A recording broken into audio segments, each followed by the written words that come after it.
Selamat sore, baik, terima kasih atas kesempatan yang diberikan kepada saya. Perkenalkan, nama saya Fafina Jimung, semester 6, kelas C, jurusan Sosiologi, Fakultas Ilmu Sosial dan Ilmu Politik. Baik, pada kesempatan ini saya akan menjelaskan cara, model, dan kemungkinan terjadinya korupsi pada anggaran dana penyelesaian COVID-19 dengan jumlah sebesar 500 triliun. Sebelum saya masuk pada cara atau model kemungkinan terjadinya korupsi pada anggaran tersebut dalam penyelesaian COVID-19, saya akan mencoba untuk mengulas sedikit berkaitan dengan pandemi COVID-19 ini. Memang akhir-akhir ini publik tengah diramaikan oleh persoalan penyakit menular, yakni virus corona. Penyebarannya pun hingga sekarang diprediksi masih jauh dari kata berhentinya.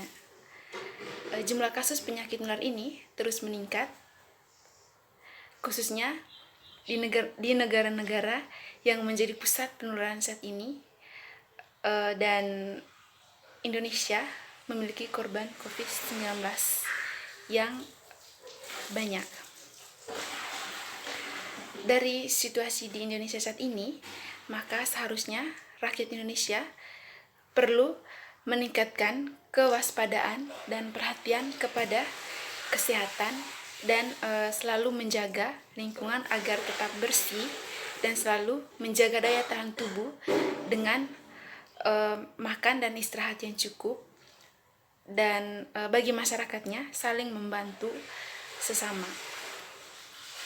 Tidak hanya itu juga, masyarakat harus punya inisiatif atau berjuang terus dan menuntut kepada pemerintah untuk memberikan fasilitas pemeriksaan dini dan gratis hingga ke kampung dan tempat kerja, dan menuntut agar pemerintah memberikan jaminan akses fasilitas kesehatan gratis, dan meminta segera didistribusikannya masker, sanitizer, dan vitamin gratis. Dan pemerintah juga harus menjamin ketersediaan pangan dan kebutuhan pokok dengan harga murah agar dapat dijangkau oleh masyarakat miskin dan tidak mampu.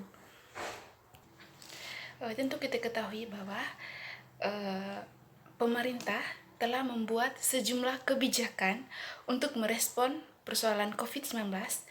Di antaranya adalah dengan mengkarantina warga negara Indonesia yang telah dinyatakan positif setelah kembali dari luar negeri, memperketat pemeriksaan di bandara maupun pelabuhan internasional, hingga memastikan gratis biaya pemeriksaan pasien yang positif terinfeksi COVID-19.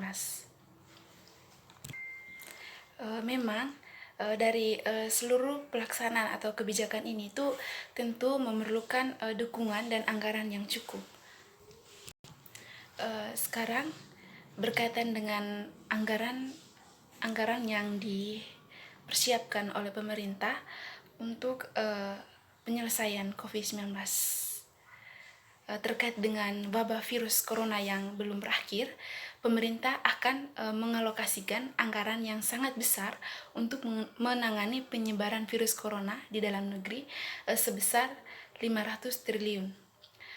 Jumlah ini diharapkan bisa memberi kontribusi besar menangani pandemi corona yang melanda di Indonesia.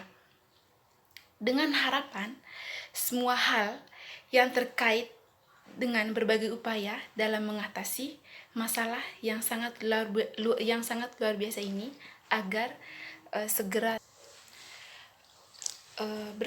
berkaitan dengan dana tersebut, yaitu diperoleh dari APBN, anggaran pendapatan dan belanja negara, dan juga APBD, anggaran pendapatan dan belanja daerah. Besarnya dana dana tersebut sesuai dengan Inpres nomor 4 tahun 2020 tentang refocusing kegiatan relokasi anggaran serta pengadaan barang dan jasa dalam rangka percepatan penanganan coronavirus disease 2019 atau COVID-19. Dengan besarnya anggaran yang diberikan oleh pemerintah itu harus diawasi penggunaannya. Dan yang menjadi pertanyaannya, lantas bagaimana cara mengontrol dana sebesar itu agar tidak ada celah bagi oknum-oknum tertentu untuk melakukan korupsi. Nah, oleh karenanya perlu adanya pengawasan yang sangat ketat sehingga dana ini bisa tepat sasaran, baik di pusat maupun di daerah. Terlebih untuk relokasi itu benar-benar diambilkan dari pos-pos mana saja yang sesuai dengan berdasarkan skala prioritas. Hal ini dilakukan agar banyak sektor dapat merasakan dampak yang signifikan. Merasakan dampak yang signifikan. Misalnya sektor ekonomi dapat memberikan harapan baru bagi daya beli masyarakat agar dapat meredam dampak virus corona terhadap ekonomi domestik. Dan yang kedua, sektor kesehatan juga menjadi sangat vital karena kebutuhan medis membutuhkan dana yang sangat besar untuk mengantisipasi COVID-19 ini. Dan juga sektor-sektor lainnya yang juga membutuhkan perhatian yang sangat ekstra. Dari hal ini perlu adanya koordinasi antar lembaga untuk melakukan monitoring anggaran berjalan efektif. Lembaga seperti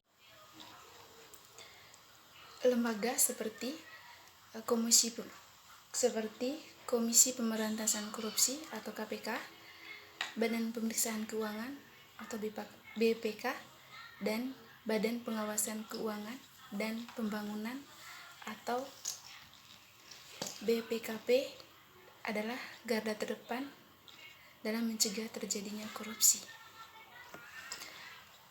Dari sistem yang sudah ada, tetap harus bekerja sekuat tenaga untuk mengatasi masalah ini, termasuk sistem dalam pendistribusian barang agar dapat diterima pada pihak yang membutuhkan. Dalam hal ini adalah kebutuhan alat dan kebutuhan medis untuk penanganan virus corona dapat dikontrol outputnya. Perlunya untuk mengantisipasi kemungkinan-kemungkinan yang akan terjadinya dalam tindakan penyalahgunaan akan dana yang besar ini. Dari data Indonesia Corruption Watch atau ICV, selama 10 tahun terakhir ini terdapat lebih dari 87 kasus korupsi dana bencana yang telah ditangani, baik melalui kepolisian, kejaksaan, ataupun Komisi Pemberantasan Korupsi. Tercatat bahwa sektor rawan korupsi terletak pada tahap tanggap darurat, rehabilitasi, dan pemulihan atau rekonstruksi lokasi bencana. Karena alasan bencana dan darurat, maka uang yang jumlahnya cukup besar itu sering dikucurkan tanpa pengawasan dan pertanggungjawaban yang jelas. Begitu pula dengan yang berkaitan dengan anggaran pemerintah terkait penyelesaian COVID-19 ini. Perlu adanya pengawasan yang ketat agar tidak adanya oknum-oknum tertentu yang melakukan korupsi untuk kepentingan pribadi. Dalam pasal 2 ayat 2 Undang-Undang Nomor 31 tahun 1999 tentang pemberantasan tindak pidana korupsi telah mengatur hukuman mati bagi pelaku korupsi dana bencana. Regulasi anti korupsi ini sesungguhnya ancaman hukuman bagi koruptor dana bencana sudah sangat memberatkan. Tetapi kalau kita amati, meski korupsi dana bantuan sudah dalam proses hukum, tetapi umumnya vonisnya masih tergolong ringan. Bahkan rata-rata hanya di bawah 5 tahun penjara. Hal ini tentu menjadi salah satu pendorong bahwa pelaku tindak korupsi dana bantuan bencana masih sering terjadi, bahkan bisa jadi tidak membuat jera si pelaku.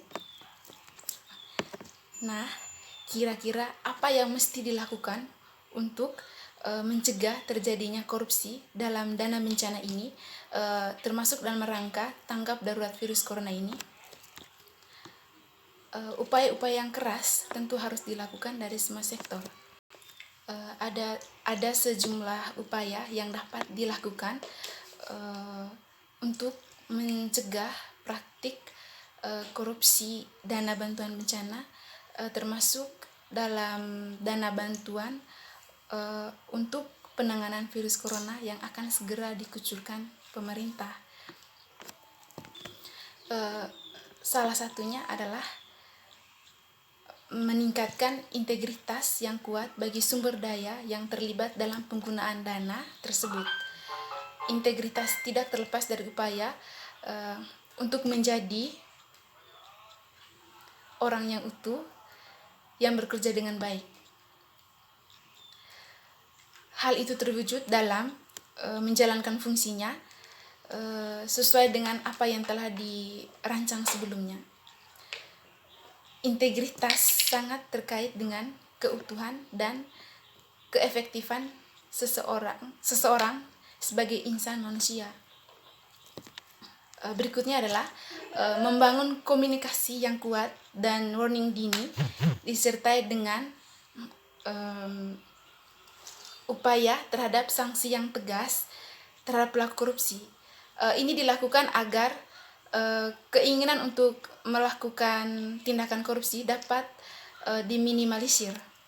Dan yang berikutnya adalah adanya tim terpadu pengaduan publik yang bertugas mengawasi berbagai ketidakberesan penggunaan anggaran dana bencana.